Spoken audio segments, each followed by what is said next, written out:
নতুন সরকারের কাছে আলেমদের প্রত্যাশা কি? আলেমদের প্রত্যাশা কি? আমি তো আর সব আলেমদের প্রতিনিধি না যে সবাই আমাকে দায়িত্ব দিচ্ছে আমি সবার প্রত্যাশা বলে দিব। তবে আমার ধারণা ওলামা একরামের প্রত্যাশা, সর্বস্তরের মানুষের যে প্রত্যাশা রয়েছে সেটা আসলে পরিমাণে অনেক বেশি না, যদি আমাদের সমাজের সমস্যা অনেক বেশি। মোটা দাগে মানুষ, এদেশে মানুষের আবেগ অনেক বেশি, যার কারণে মানুষ অনেক বেশি চায় না। অল্প কিছুতেই বাঙালি অনেক খুশি হয়ে যায়। আর কিচ্ছু না করে যদি শুধুমাত্র এদেশে দুর্নীতিটা দূর করে ফেলতে পারে কেউ, তাহলে আমার মনে হয় এদেশে মানুষের আর অন্য কোনো বিষয়ে দুঃখ খুব একটা থাকবে না।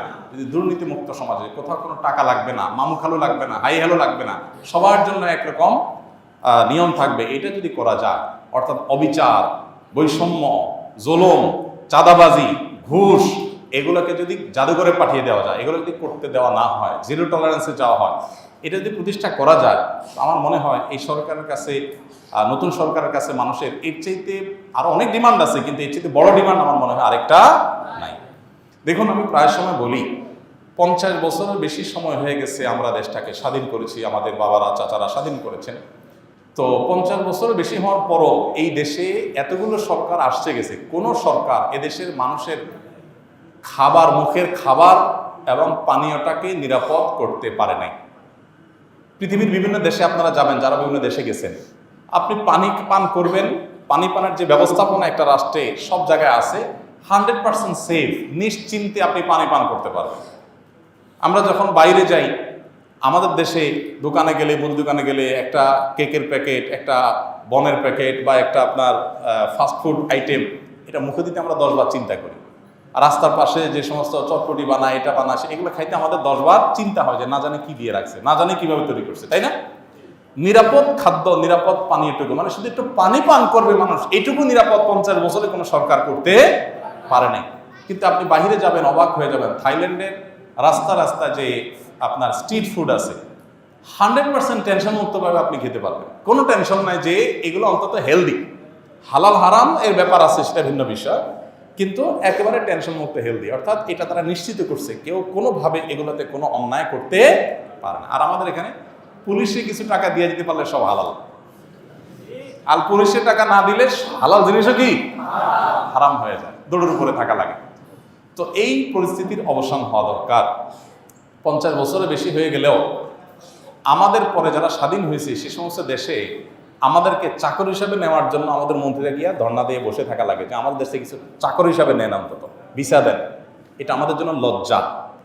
এই ব্যর্থতা এদেশের সাধারণ মানুষের না, এই ব্যর্থতা এদেশের রাজনীতিবিদদের, এই ব্যর্থতা এদেশের যারাই যখন সরকারে আসছে তাদের, যত সরকার আসছে, আমি নির্দিষ্ট কারোর করে বলছি না, এই ব্যর্থতা তাদের সবার।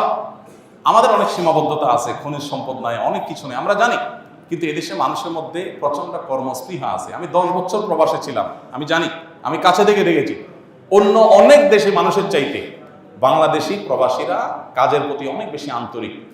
এবং মিডিল ইস্টে আপনি সৌদি আরবে, দুবাইতে দেখবেন যে কফিলরা, মালিকরা বাঙালি লোককে বেশি খোঁজে, কারণ বাঙালি কাজের ব্যাপারে খুব সিরিয়াস, তারা খুব পরিশ্রমী হয় অন্য দেশের তুলনায়। তো এদেশের মানুষকে সঠিকভাবে গাইড করে এদেশে আরও অনেক উন্নতি করা যেত। আমি একটা কথা প্রায় সময় বলি, জানি না এটা কতটা সবাই একমত হবেন, সেটা হলো যে এই দেশে যতটা উন্নতি হয়েছে আমাদের, ততটা উন্নতির পেছনে সাধারণ মানুষের অবদান আছে। প্রবাসীদের রেমিটেন্স আছে, ব্যবসায়ীদের ব্যবসায়িক উদ্যোগ আছে, গার্মেন্টস সেক্টরের অবদান আছে, সাধারণ মানুষের অবদান আছে।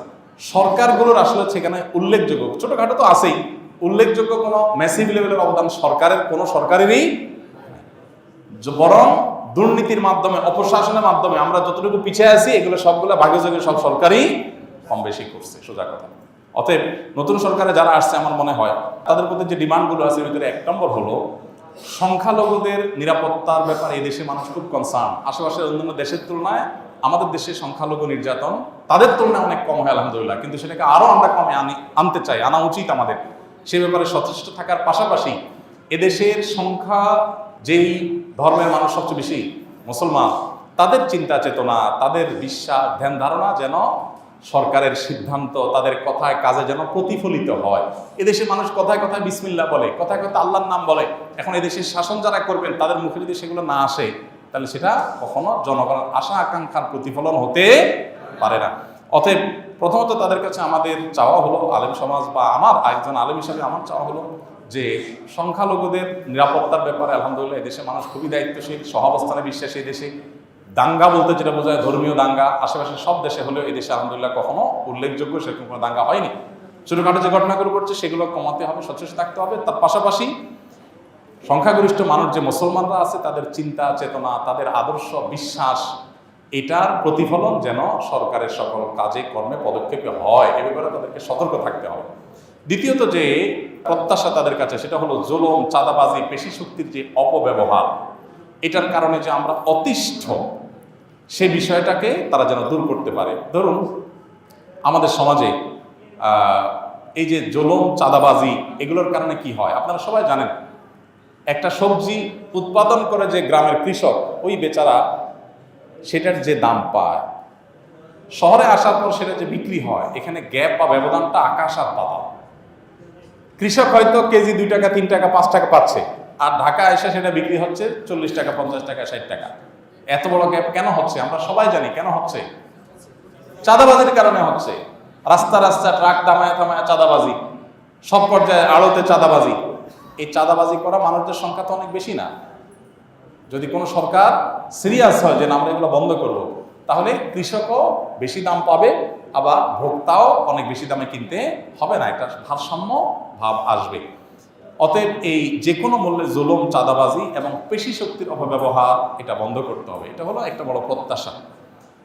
দেখুন ঢাকা শহরে আপনি মহাখালী যদি যান, কখনো কখনো কারণ বাজার ফ্লাইওভারের এখানে দেখি, আপনারা খেয়াল করেছেন নিশ্চয়ই, বিশেষ করে মহাখালীতে এটা আমার চোখে বেশি পড়েছে, আরও অন্যান্য জায়গাতেও আছে। আমি তো সব দিকে আমার মুভমেন্ট থাকে না, তো এই সাইডে আমার মুভমেন্ট বেশি। আমি দেখেছি যে মহাখালী যে বাস টার্মিনালটা আছে, ওটার আশেপাশে রাস্তার ধারে দেখবেন আপনারা বড় বড় বাসগুলো পার্কিং করে রাস্তার উপরে রেখে দেয়।